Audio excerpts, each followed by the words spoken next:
lalpan mal som chewro se injing om hinuam kan tin kan vengai local ani chuan khongain lo chon ula kan rongbol na hi lo chim ve ro thlamuang takin kan lo om tirang chu ti kanin tiame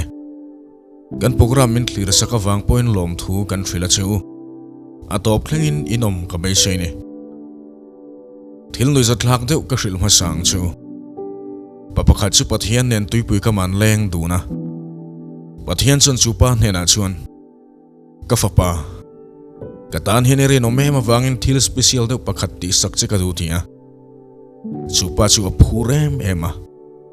ti chuan pathian hena chuan lalpa Hawaii a hian kalkachak thei thin lutuka ma se thlona chuan ka hlawa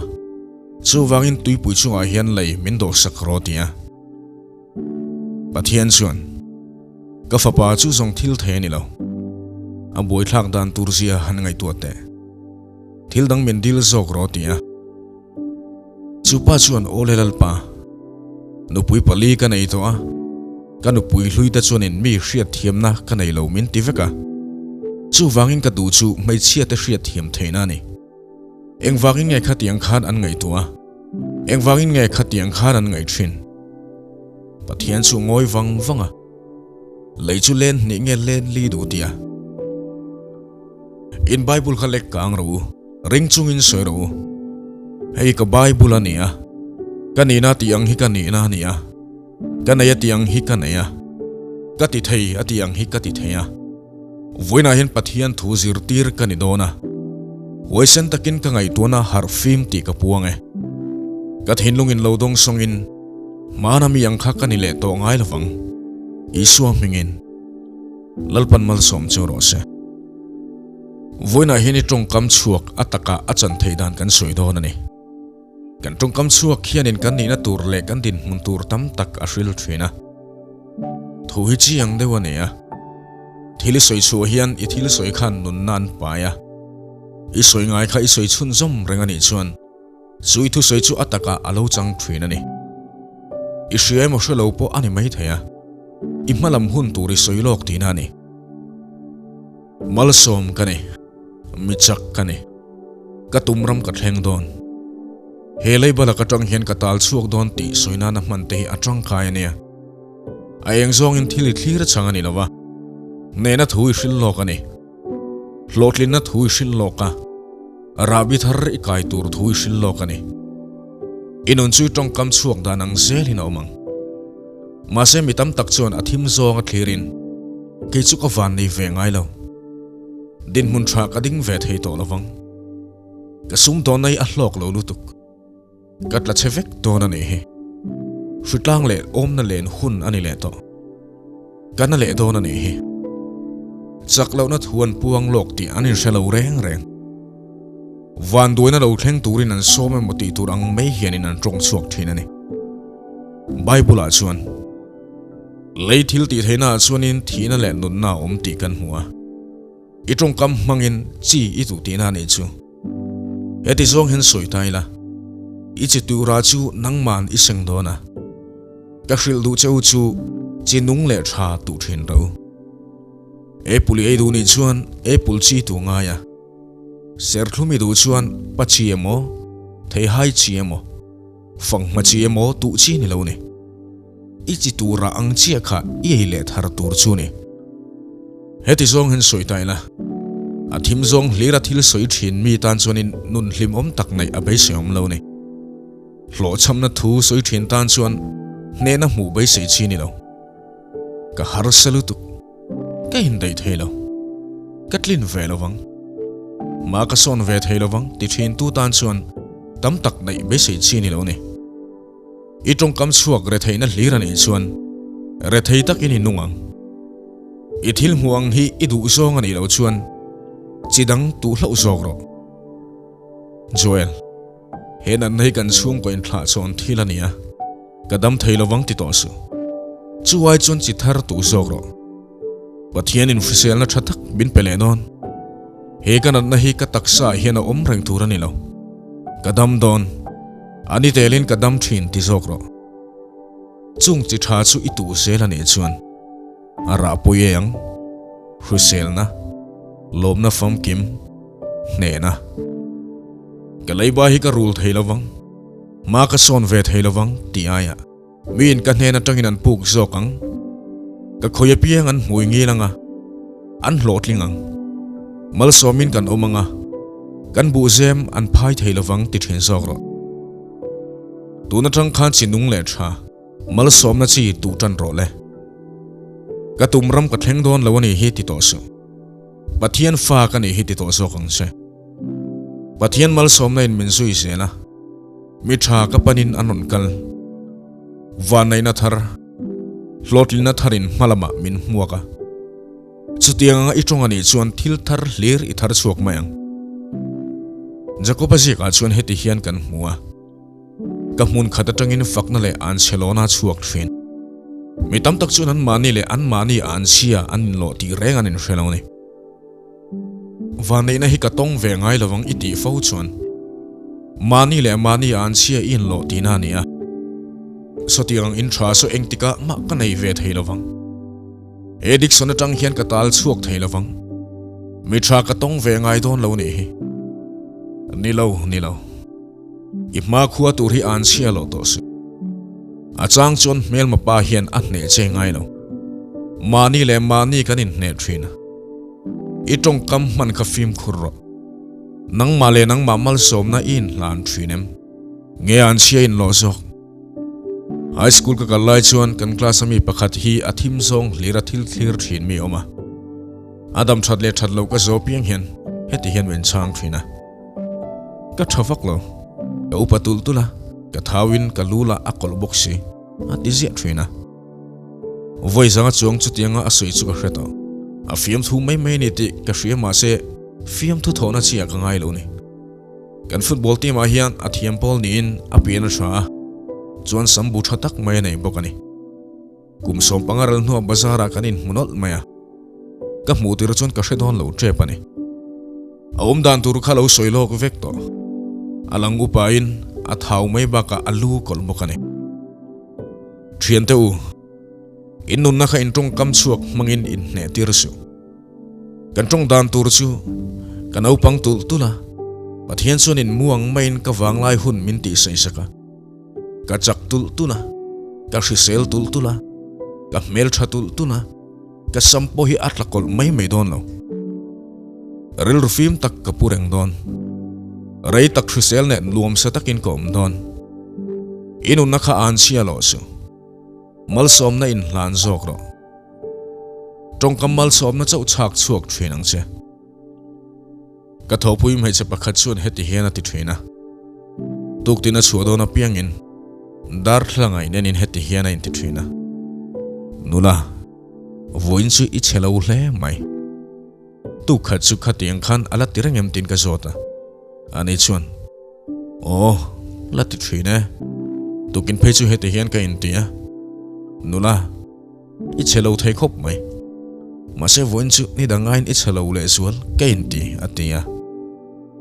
mani le mani in soi sel thin kha ban san toro I that lo na le moi lo na kha in soi sel to su duain katar to ka maya chuar duain ka thau chuti khati ti to su mani le mani an chin lo lovin mal som na in hlan to zokro ka mel thra ka piananan ka chak ka hrisel in ti thin tong che tuktin ini chosan main dar thlangai nenin heti hian in ti thin ro good morning mel thate in ti thinang se kauna pa pol darkar tin he thui soi ngai ne achang chon hun sang kan jin kwalin a chau thlak ve mema victory chu karolin biakina local vein joel ka chawlu tuk minante kamit sen na sajei muem ati thina ke chuan nilowe victoria I chelo lutuk a mai khani chelo de izok kalo ti thina ani chuan ngoyom lo joel thudi ki soi du lo ni kha ati thina nia soi dik lomna thu soi ka du lo anuna nena thu soi ka du so ka nei ne soi dik chi I melom dan kha adik lo ni kha tinga tila chuan engtin nge men tiang ka ngai tu thiam lo ni ka fin vena lampang takani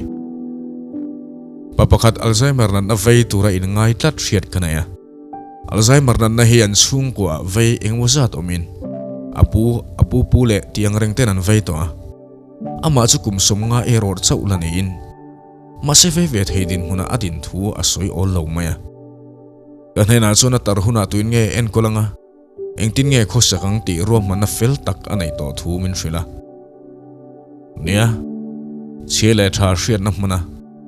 felfai taka thil ti chu thakop mai ma se yom dan tur soilokin rom mana engkimi lo siam lok ve kan e chuan irin ang khan thila om lo ni point vui lawang che nangma chau chuan e kha somna ithon chuak ti hrengrang ro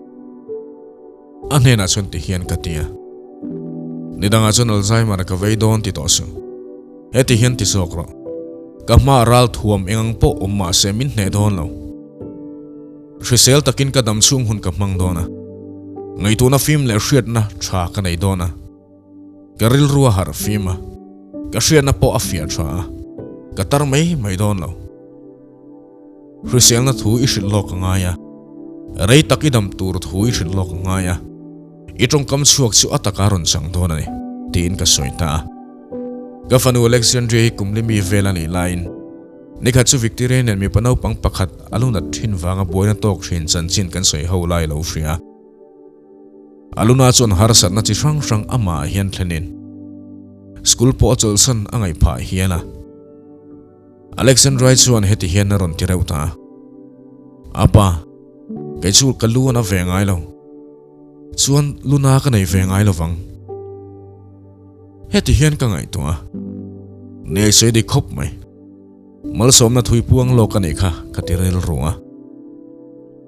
chum khat po ka garas kong ka siamin ka boy hle maya ka siam fu hlei thei me ulova ka thinarim de ulur to maya Alexandria ka bula om ve ti po ka lo hre to lawa ngai to mi lovin he thili ka siam tha thei don lo nei he ka tia ka fanu chun he ti hen minon tia apa isoyang chi khana thleng mayang ti hen ka ngai to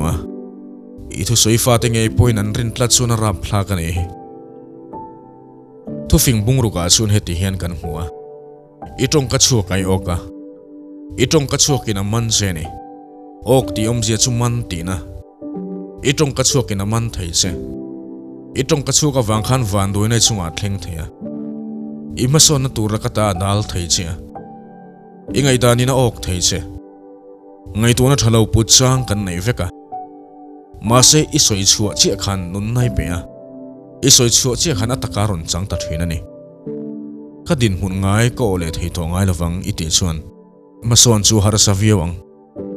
nangma le nangma in tlo pinga ka va nei ve ngai don lo nei he iti chuan itan mal som na local tur ilo dang tina ni thiam thileng ma ka nei velo finna le thiam na eng ma ka nei bok si lo iti chuan tunai din hun ba kha itan bei sei tur om lo sanzel du na thin lung iputlat thlainem mana chuni tong ka chuak te wangin ilo tang to poni thaya mase voini itan ni thar dom takani karing thlatani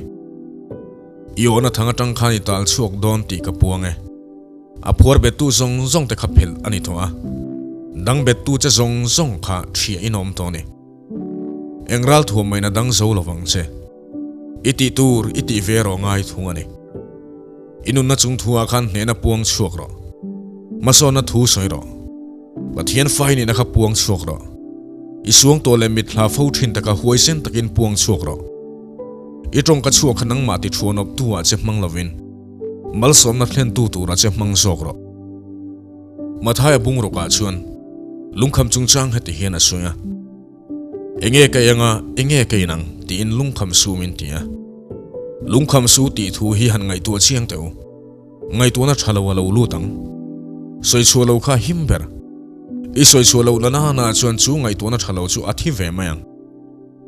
I so soi om zia chu I lungkham po ni mai thei bai sei tu ro om lo anga po alangai mai thei ma se lungkham du su soi chuak su in tong kam mangin in otir su ati na ni kha ama chun hilai muni compact center an thina kan nei tan tir chuan kan du tu samathleng dik tin kan lom em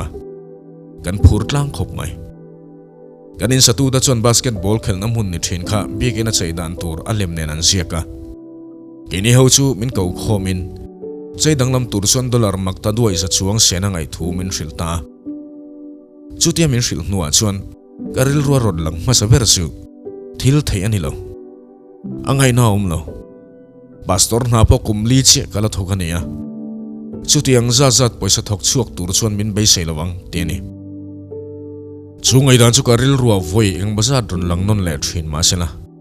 soi chuak lo turin ka fing vet la tani lim mel tak puchungin thila har sa nga kangai du lo lui tlat maya karil ruam ta ka soi chuak lawan e chuan an manin an thi ve mayang ti ka hrichiang ani a theilawang ti ngai dan nei chu thil dang dai ani ma se min hena a theilo tur thui sei chu chi khan om zia adang lam dei thung ani en an na tang henin kadam theilawang hei chu ka thi pui tur ani mi thatak ka tong ve ngai don lo ani hi ti ngai dan chu nei the tu te mai po hian in chu ti ang ngai dan chu kan nei ve kani adan theilo ma se ka hril du che u chu soi chuakin nun na pe su in thian te phone in I beidon thu hril ngai suang che kan team te chu heti hian ka hrena ke chuan ti dan tur ka hrelo ma se pathian in a hriati ka hria bin kalsan le turin hei chen hi min hruai lawang ka soiber chu pathian in kan mamo zong zong min on tum vek don poisa poron don thil theilo angina lang po ni mai theya ma se pathian nen chuan eng kimati theini kapmalam hun ti chiat ka tum lo reng renga ka tong kam chuak mangin in obe tir ka tum lo ni mal som ma thu chau ka puang chuak zel ani chuan malam panin ka kal zel don ti ka hrachiang ani hun har sa lo thlenin abik takin in ven film khurangai hlea ilon dili mu lo thu te I medical report alo mom lo thu te ichungan sual zia mizing at hinrim taka an chua puya cha kom khopang ma se ilung oi lo na isoi chuak vak vak thina nei chuan lom na thlen tu che ain inat na thlen tu tur che an la nei sokang achan chu nang wale nang ma an chia in lo tlatalom nun nai petlata iti dan ti dang lamin I har san na chung chang soi ban sanin mal som na thu chak chuak to zok ro chona lian tham deuh ka ma chona ti aya pathian nung rong bol tu ka nia thu chau mangin leilung po hi adin theya atan chuan thil har sa engma om lo ti zokang che promotion ka mulo midang in min lu alan le to kai chu ko beidong to ti mai lovin kong pakhat aping ani point pathian in katan thil thazok min buat sei sakani ti ka hria ka kong tur min buat sei sak meka ka thil ton tur hi lo thleng thuai se ka ti te thin ro mi tha ka tong ve don lo ne he joel ka upato si arai lu lai to mai chu tiang ani lo ka chunga thil ro pui ta ka lo thleng do na mal som nei min huak mek ti ka hria I medical report a thawak lo ti ka hria nia dikalom ma se report dang po ka nei pathian in hrisel na thar ka peng chamente song mi ta son dik lo takin an pu che ti ka hria nia ma se ka lungai lo ka thu sha tu chu pathian ani hein do na hen ka ta na dinga vut aya pangpar chu shui pek min tiam to ni kan nu na chuan I beng khon ni zok in suin o pani kan thina rin na ole lo cham na o ke ma angin o in shave thina hei chu a boi thlak lutuk ka lo tling don lo ni hi pom mai ro beidong tur le a chelam hlir ngai to turin pakhat chu na ron tiang che ma se uluk de wai ngai thlak chuan odang I hriang rin no chuan heti hian ron piang che pathian chuan in ti dana hria mal som na ilama aron kal dam nai lama ron kal mal som na cha bi honin om o pakhat chuan I thlensin tur I thleng to aron tiang hei bak lo chu tan bai sei tur om to lo hei hi ini dan tur chu ni aron tiang odang le chuan du taka siamini Kristan en chuan eng kim mi ti theya mal som nei na lo muak che aron ti ve thungang thil lo mom deuh mai chu hei hi ni idu zok o chui thlang theya I trong kam chuak mangin khoi ngei than zok a hriat theini khai ngai tu nai soi chuwa che khan lo thleng turin phalna I pe tina ni chu mi hnena kadat nei anasa to matina ni kadam thei to lawang iti fo chuan lo chamna o zok kha ipom pui tina ni a pathiana tanga chuak o zok kha ipom pui tur chu ni o pakha zok chu auring zok po ani thei ma sei du chun inol theini rin na o zok thlangin chu hne chena o le athil ti theina chu ida kyang theini na zongin interview po ni mai thei o pakhat chuan hen na hi mudon lo I huni khoral thon mai ni kha anni hodu song hi ni lo atinga odang le chuan pathian vo be kini mal so mini om in ring to he na thok tur he ni tling to kani ati thungang mase interview tura ikal main inu pui pasal nena he na hi ka pu po ka in ring lo andu zong po kani lawang ka qualified lo ti ai soi chuan interview nei tura kal khan om sia nei lo ni itong ka chuak mang khan ok be ni question le tumru takin lo cham nei kain ne tir to don lo van doi thu ka soi to don lo kana thu ka soi to don lo chak lo ka ni thu ka soi to don lo rin no ka thlang to zok don rin no chuan mi chak kani mi hrisel kani mal somin kom vo big kani tuar tu ni lovin nena chang tu kani atini echi hi davida ti khani goliath ha beidon khan thil thei angina lang lawa atan chuan ne khathil be se ngam chini lo davida khan abai se om lo zongin tong chuak sela chu aton turang kha atong mi lawang lalni turin hriak thi ni to ma sena athim zongin thil thlir thin sela chu beram vengin ni tina huna mang mai theini adu phochuan an hnena chuan goliath hai ka ma chon turani ti ka hria mase en ve ma tu ka le tina lian zoka ke ain ton hria tanga to zokin ral thuam nei thazok boka ke ain talent po nei thazoka ka tan chon ne ngai na om lo hrim po ati theini itong ka chuak mangin iton tur iton lo pha theini beidon na tong kami man thina wangin pathian ina siam chan dik tak che ilu lo pha theini kha thanga khani no tir su lo cham na thu chak chuak to su athim zong in thil thlir ban san to ang che rin nain pathian au chungin thil ti thailo thlen tir turin pathian au zok to ani lo zong a thil thlir thin ban sanin ifai nun kong dik azo thailo thu te idam that thailo thu isoi thin te kha ban san tor khang tong kamal som lo khanin itong traina ta chu athlona achan tir theini joel sumle paya har sana ka toka pathian ne na min tran pui turin ka dil na nga mase engtin nge min chandon ka shelo nilo sei to su kapa jeho jire ka ni ti kha mal somna min vur thin tu pathian ni lalpa ama point thil ro pui tak bin ti sak to thina tuna po hen min ti sak le don ti ka hria itong kam chuak mangin in otir su beidon na tong kam chuan in beidon na aron thlen thina maserin na thu I cha chu fo chuan thil thailo anga lang po pathian chuan in ati sakang che davida chu goliath ha ma chuna wading ta goliath ha mi ta tak chuan sungin nang jong khandai le pho ne ni lo thoka mase ke chu Israel te pathian mengin ka lo thok zo kani voina hian ka thadang sia ilu hi vana sawa ten an ayang atia nena thu apuang suak lok tina ni chu davida khan hlau ve mai theini mase rin nei na trunga goliath ha beitura kalnai khan davida thu soi kha ka hre thei zoi sapin kan ne nge yang riak thi kani to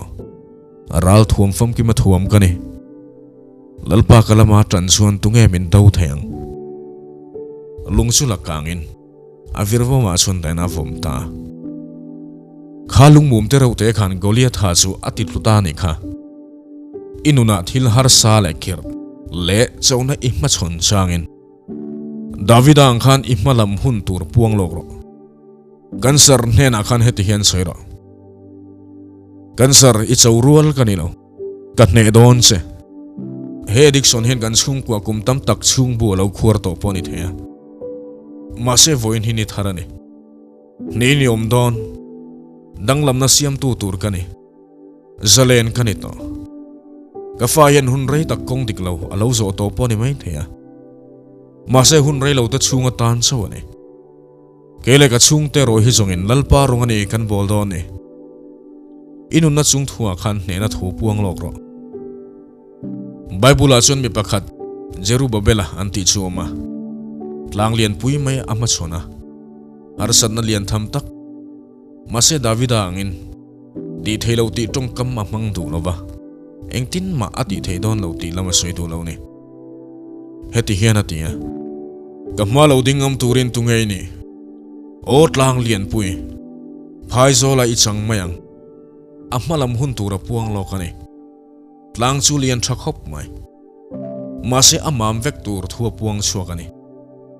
phai zola achan tur thu hril lokani ti dan thade umai chu tlang len thu soilovin tlang chu bei zokro khalai badna tlang kha enla bin ne zo rual kani lo tin shilro itlu chedon tiro mi ta puk tolovin puk tir tu akatang to zokang tiro kanawa khat liam rengang engang tlang po inuna machon mala engang po in len mel ma sela hlaw le khurin om to su in kil toy mai lovin tholarin na in su tlang hena chuan itlu chedon khana na hena khan reyom don lo tiro kha kho harna hena khan kha Dixon hena khan kha boina hena khan min machon turin tungei ni o tlang lian pui tiro heti po hena soi theyang tungai kani min shrem chungnung berafa kani ka birth certificate ila chiar lovem nia ka pa chun leilung le achunga thilom zong zong hi asiamasin ka taksa nuna tho tholuta vo big ni na min pe a ne tu ayaro puile ming moi zokin min kawasin chumi om zia chu min ne theilo tina ni min dang theilo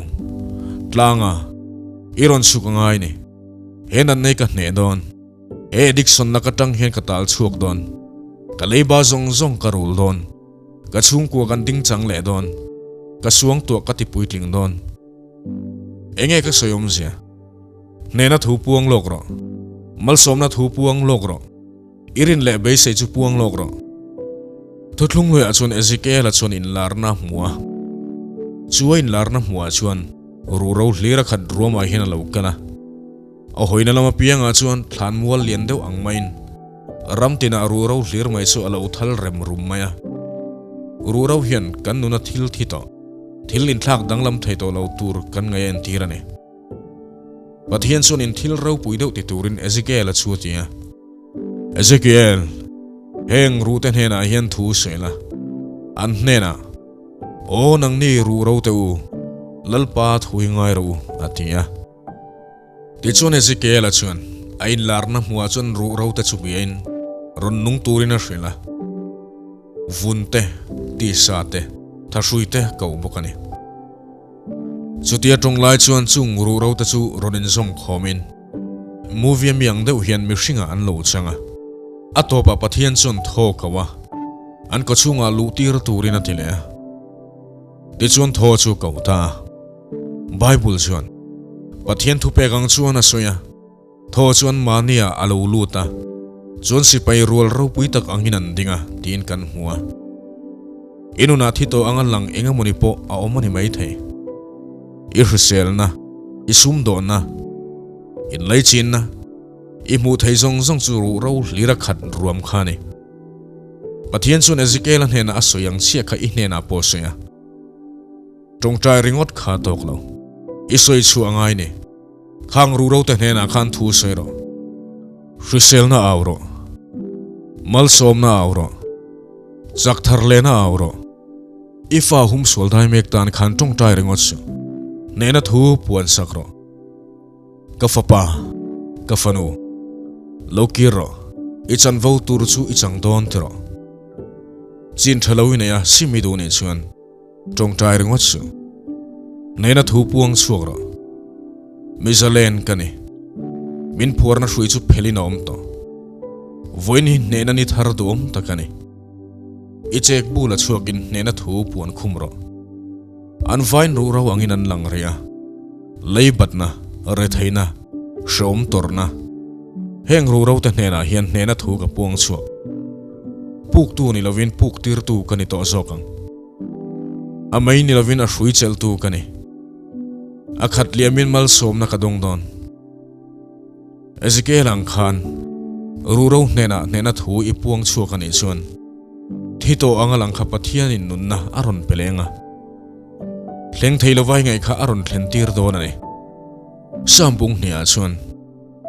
thurwa chu ka hril to ti kan mua thurwa chu official document ang dewa zia chu hinia samjek tu soyom zia chu ka thu hril tur hi ziak nge da lok diamani atina ngani nang le kai po hian chu tiang chia chuan kan ti theya thurwat kan hril theya I thil tum ziak chuak ro inuna thil thleng tura I du te kha ziak chuak ro arasan na le buai nai to imangan puya em chu asiam thati duna lai kha thleng to ang main ziak chuak ro chuan ni tinin chu I thu zia chua chu soi chuak ro arin voing mazat cher chu arin voing mazat cher chuak thinang che ngai tu ring hot kha tok lo kan soi chua che hian thil thleng om thina ihmalam hun turi soi chu anga ya imamal nun thleng in soi thin ro I thu ziak zinga itel nge tur then khat ka hrilang che mi chak kani mi hrisel kani ka piana na la ka ri dan turang chin karit chakna hlira thuam kani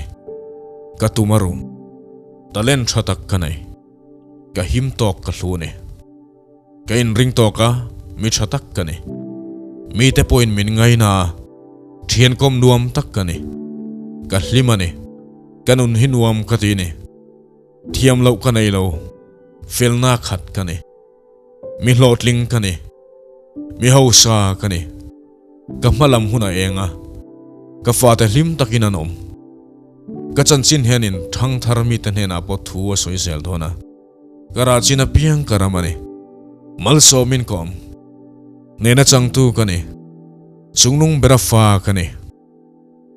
etiang hiani soi chuak thina ne chuan khang itu soi chuate kha nangma aron thlenga ilan dan mel mangchang ati dang lam lowanga ini na thlengin ati dang lamang